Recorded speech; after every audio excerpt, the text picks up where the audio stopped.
What is going on, guys? Greggles TV. As you can see, my stuff arrived today, the Galaxy Z Fold 3. This is the silver one. We'll do an unboxing of all this stuff. I'll show you what comes inside of the box, and then towards the end of the video, I'll give you some first impressions of the Galaxy Z Fold 3. So you see, first I've got this, the 35 watt power charger. Usually it's 25 watt. It's kind of surprising that it's 35 watt. Also have the Galaxy Watch 4 Classic Black 46 millimeter. Galaxy Z Fold 3. This is the 256 silver.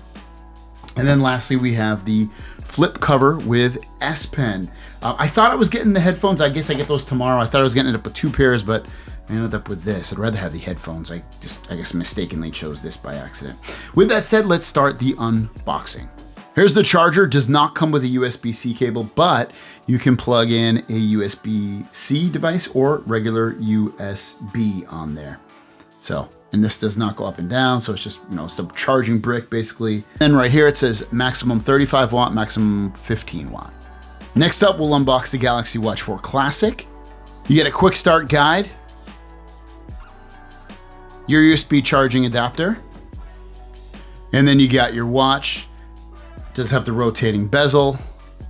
This is the largest one they sell. It's pretty big, but I think I'm glad I got the bigger size, the bigger screen, all that stuff, and got the rotating bezel. So I think this is the best one for me to choose. So we'll end up seeing how I like this. And the weight, just right off the bat, does feel pretty hefty. Next up, we'll unbox the flip cover with S Pen. Here you go with the case. Now the case, as you can see, this actually feels pretty nice. It's like a vinyl feel to it. You got your Samsung logo. Not a ton of camera protection. The openings on here for the the buttons and things like that. You have your ports open.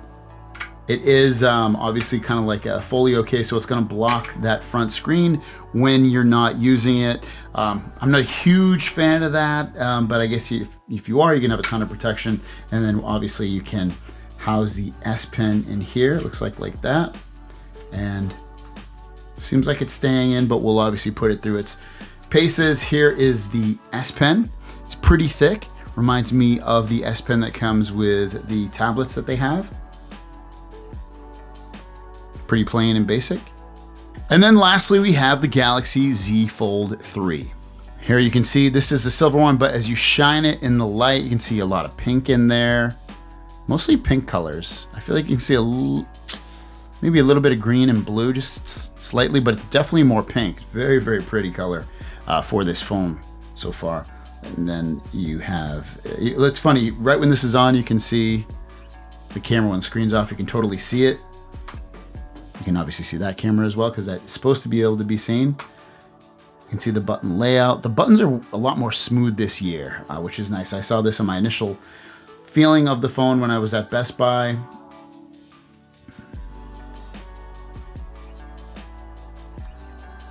There's the hinge. Get this turned on. There we go. It's now booting up right now for the Samsung Galaxy Z Fold 3. While that's booting up, let's just check out what also comes inside of the box. You can see nothing else, no charging brick or headphones or anything like that. The only other thing you're going to get here are terms and conditions and a USB-C to USB-C cable. All right, so what I'm going to do now is I'm going to get this set up, and I'll see you on the other side and give you my initial impressions. All right, guys, so I have the Z Fold 3 all set up at this point for the most part. I'm logged into my preliminary apps, and a couple of things I've noticed that are different, and you might know this already, but I'll just show you. So when I swip over from here using the Samsung launcher, I have the Google feed now. That's just awesome. I love the Google feed. Didn't have that on my Galaxy Z Fold 2. I had only the Samsung setup on here. I think they call it Samsung Free or whatever they end up calling it. But yeah, I had that over here. Now I have the Google launcher, so I like that much better. Also, a lot of these apps and settings and things are set up as they are like a tablet. So you get a split interface. So you can see right here, I have my settings, and when I go into settings, instead of having it when I click on display, like it just shows all the display, it breaks it into half. So I have my categories on the left, and then I have what I actually clicked on the right. So that's kind of helpful. I like that piece of it. You also get that in certain apps. So if I go into Spotify, does the same thing. I have my categories on the left, and then I have whatever I clicked on right here so I can go through that. Again, a little bit easier. It is pretty helpful. On Chrome, you now have the tabbed interface for your tabs. So if you go to a website or something, you can have multiple tabs straight up here. You don't have to go looking for the tabs.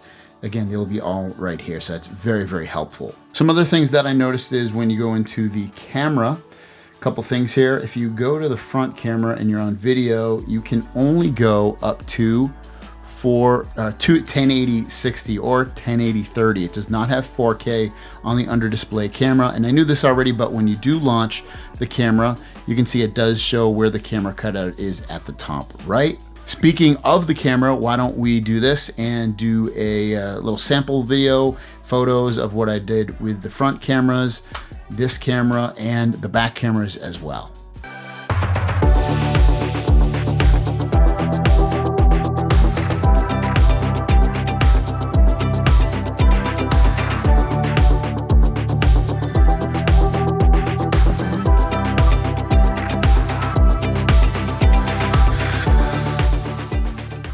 This is a video on the big display with the under display camera.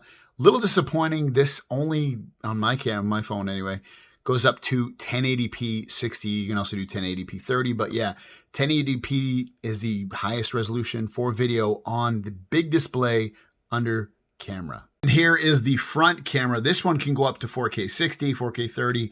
And so it's, I mean, maybe you'll want to use this smaller display and get usage out of that with the front camera, but this is what this one looks like, sounds like. Let me know what you think. Which one looks better in the comments down below. I also wanted to show off the under display camera video while I walked around. And now I'm going to switch to the other camera on the front. All right, now we're on the front camera of the front display.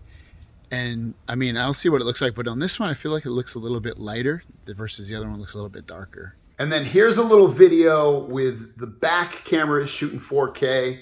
You can see how steady and how beautiful they look in this, hopefully.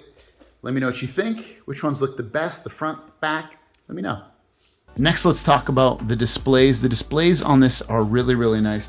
So first of all, you get your new 120 hertz on the front display. So all of that runs really, really nicely. I'm very, very happy with the front display being at 120 hertz. It just feels a lot smoother and it feels better overall. As for brightness, because you get 120 hertz on the big display too, but brightness, I'm going to do a comparison, but I personally haven't noticed just right off the bat how much brighter, because it's about 20 to 30% brighter on the front and the inside displays versus the Z Fold 2. I will do a video on that probably tomorrow about that, but yeah, otherwise they're, perfectly fine and bright. They don't seem like overly brighter than anything else I've used for the Z Fold line. They also don't seem dimmer, which they shouldn't anyway. Jumping back into the camera real quick, they moved this thing, which is when you tap that shows the cover screen on the back. So whatever I'm looking through the camera, if I'm taking a photo of somebody else, they will be able to see what I am looking at, which is pretty cool. I got for a second there, it took me a bit where it was, because it used to be on the top left. Now they moved it to the top right. Not the end of the world, but something to know. I haven't had it for all that long, but I do like the fingerprint sensor and the buttons. They feel they're smoother.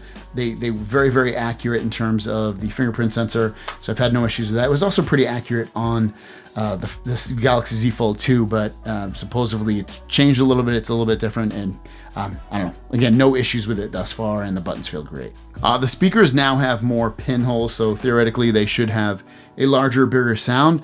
I did do a quick comparison, and I will do a video on this, but I didn't really notice any difference, I'll admit, with the Z Fold 2 versus the Z Fold 3, and just listening to one single song back to back. Again, I didn't notice any difference, but with that said, I'll let you hear the speakers.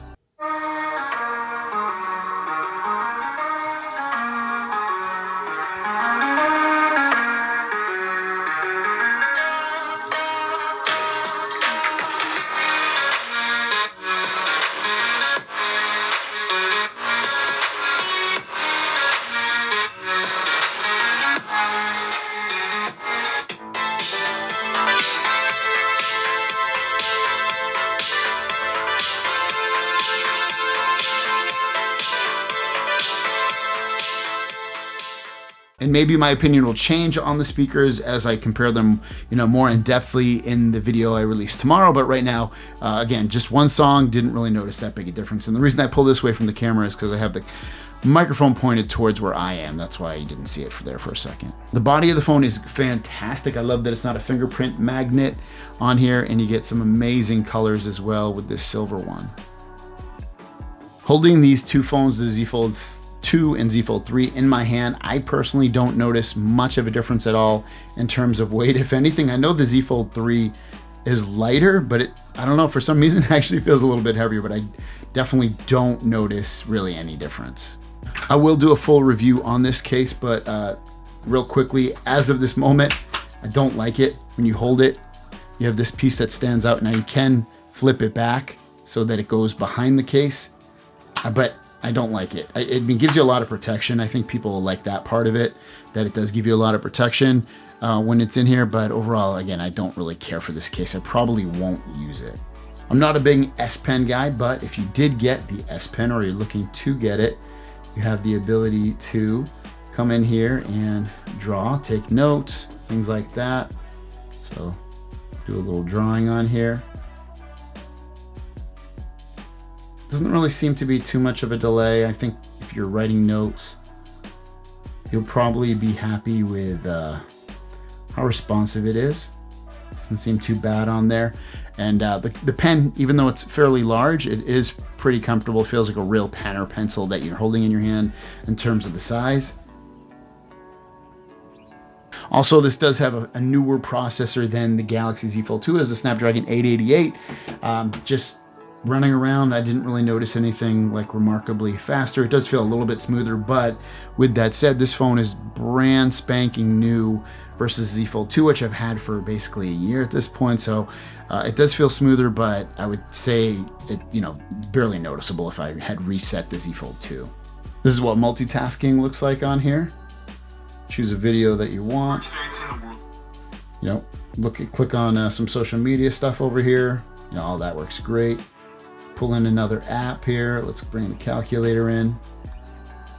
And you can see you really start to multitask beautifully. So just in the preliminary testing of this phone, what do I think about it? It doesn't seem like a huge upgrade versus the Z Fold 2, and that's kind of what I expected. There's a few key areas that I thought would be bigger changes, such as the Z Fold 3's new speaker grill, like being more speakers. I didn't really notice that much of a difference. The brightness, I really want to compare that more outside than inside. But other than that, not a huge upgrade. If you're an S Pen lover, I think you'll be pretty happy with it. It is still a really, really cool phone. I love the Z Fold line. It's just not a completely, again, within hours of using this, so maybe my opinion will change, but it's not a completely exciting upgrade versus the Z Fold 2 if you're coming from that. Thanks for watching. Let me know what you think, guys, so far of your Z Fold 3 and Z Flip 3. We'll see you guys down the road. Peace!